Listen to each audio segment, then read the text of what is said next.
Hey, Marc Warnke here. They call me the Goat Guy, and I'm here on my lifestead that we call Ripple Ranch. And you know, our expertise is in goats, but we also help people with the whole idea of lifesteading. And lifesteading is an acknowledgement that the piece of land is way more than just a piece of land. It's something that feeds you. It's something that feeds your community. It's something that feeds the planet, humanity. Surrounding yourself with people, having the ground produce your own abundance so that you can give abundance to other people. It's this all-inclusive model. And so I want to share with you one of the things that we're creating, and one of the things that we're creating is a sauna, and a big sauna that a lot of people can sit in. And the reason we do that is because we have events here on the ranch where we help people with PTSD, trauma recovery, and just breath work, meditation, cold plunge, sauna. And then we have events because we have a space where we can, in chairs, sit about 100 people, and in on things like yoga mats, if we're doing those sorts of things, about 30 or 40. And so we want to be able to have like single one-day events, 1 or 2 days a month, where we have people who come in and we enjoy things like sauna, cold plunge, hot yoga, meditation, good food, and do an event that also helps to lend towards the ranch's abundance. And by doing that, we have more to give to the world. So I decided that we were going to make a sauna out of our silo, or grain bin, if you actually want to be exacting. I'm going to call it a silo because it's what it's always been to me. This was a garden shed. It was a good garden shed. It was a nice, handy thing. But I wanted it to be this really cool, original, super neat, unique sauna, and we're making the sauna as much of a piece of art as a function. And so I want to talk about the components. I'm going to kind of teach you how to build a sauna by knowing kind of the parameters. We hired a consultant.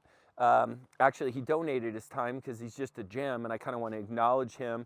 His name's Tim, and Tim builds custom saunas, and he sees what we're trying to do here on the ranch and the difference we're trying to make in people's lives, and so he just contributed his time and energy to teach us how to do this, because there's a lot more to it than you'd think in terms of moisture and heat and air, and I'll teach you that. But this is a really cool sauna, and what we wanted it to look like was just a sauna on the a silo on the outside and then a sauna on the inside. So come on in and I'll kind of teach you about some of the things you got to think about. So what we did, and it may be a little echoey in here, and if so, I apologize. Hopefully my microphone will help with this. But what we did is, first off, we had to come in and kind of prepare the space. Now, we're going to provide pictures for you of the steps that I'm talking about because I've been taking pictures so far. And what we did first is just kind of prep the ground. And so we dug it down. It's still winter outside, so we had to do it below the frost line. Thank God for my JCB, and I could reach the arm in through this opening and dig away, and that made the job a heck of a lot easier. And then we dug a big French drain down into the ground. And we put almost a yard of gravel in that. So I would guess it's probably, the hole is big enough, wide enough to hold 60 or 70 gallons of water. It's big. And the reason you do that is because a person sitting in a sauna for an hour can lose almost a gallon of water. So if we have 15 or 20 people in here for a half hour, it's a fair amount of water, and we need to be able to clean it, keep it sanitized, and have a place for the water to go. So we dug that right in the center, and then we put our joists, and making our joist network in here, if you think about this as a round object and we made it into a heptagon, so it's 7-sided, this being one side and then the other 6 over here, and we centered off of the door in being this spot right here. And so what we had to do was figure out how to figure out all our angles and make it right, and then we put 4x4s and we bolted to them outside, and then we put them on piers, and that's where our structure. So really what we did is we left the silo on the backside open so it can breathe, because if you think about one of the things that is important to remember with this is that you have such extreme temperature gradients being different on the outside and the inside. So it'll be 180 degrees in here, and outside during the winter it could be -15.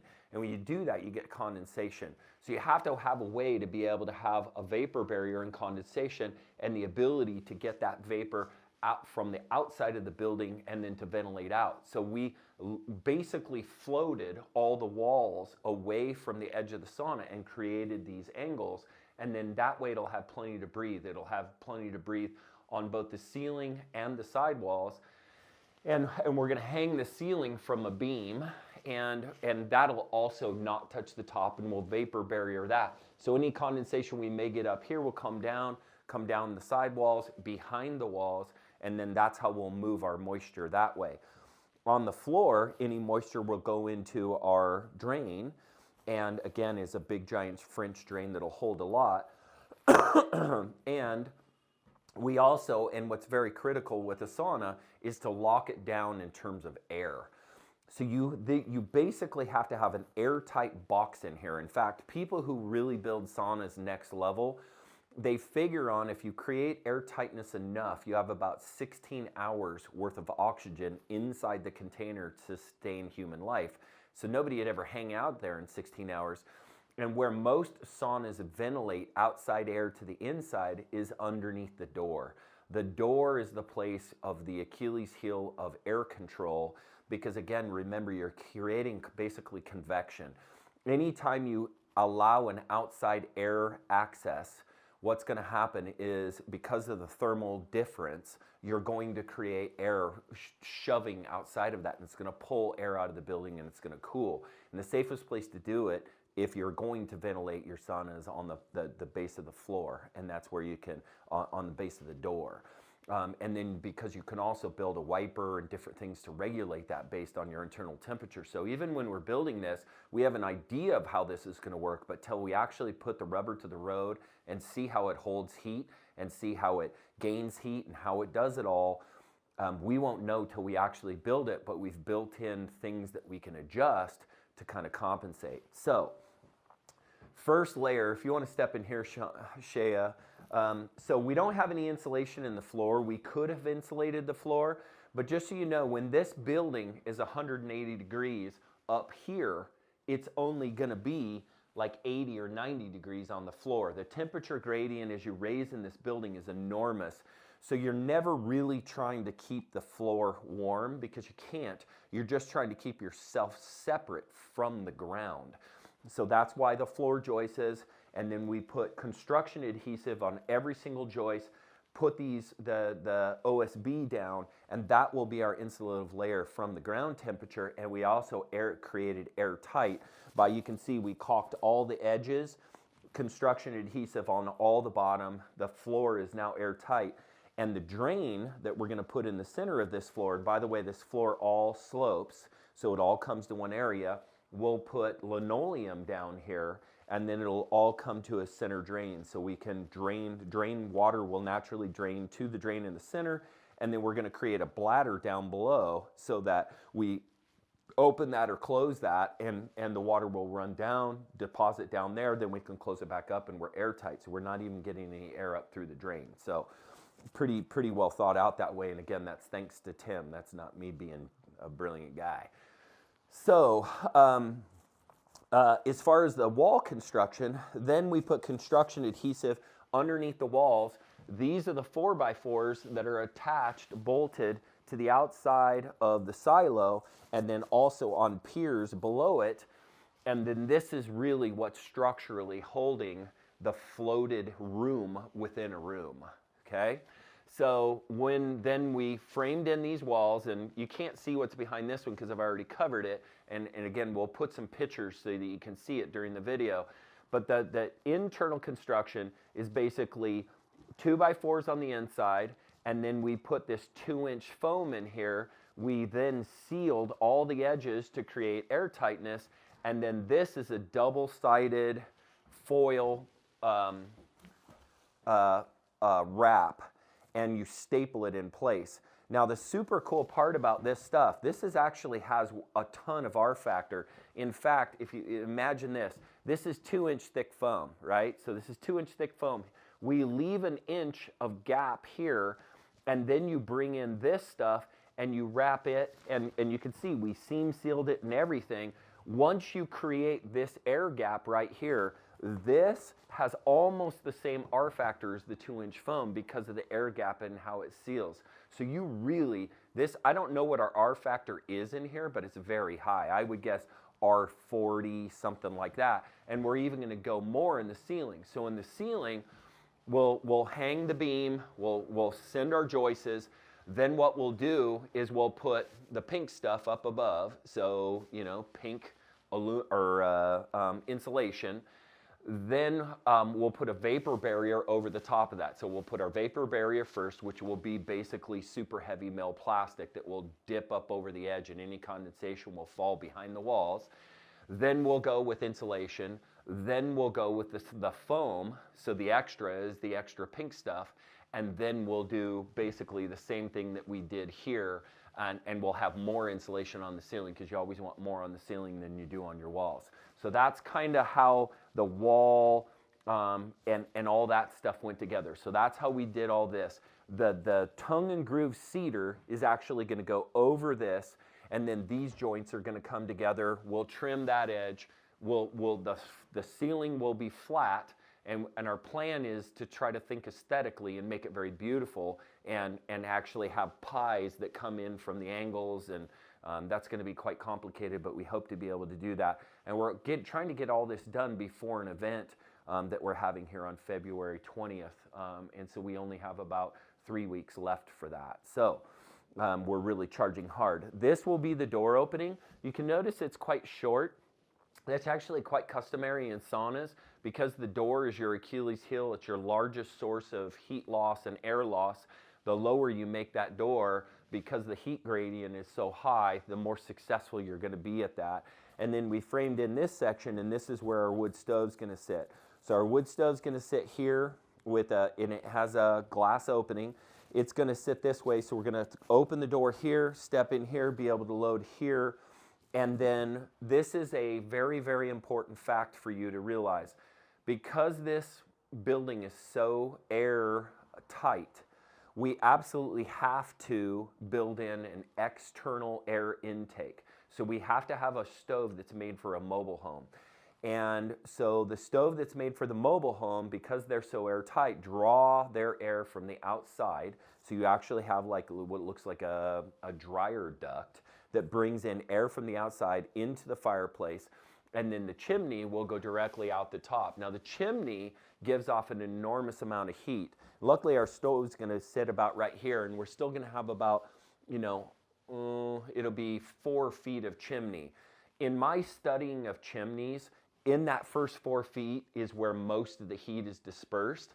And so you would optimize this chimney if you actually took that chimney up and then took it out and whatever. The more chimney you have, the more heat you have to disperse. But the risk is every joint that joins that chimney is another chance for something that may push CO2 into the environment.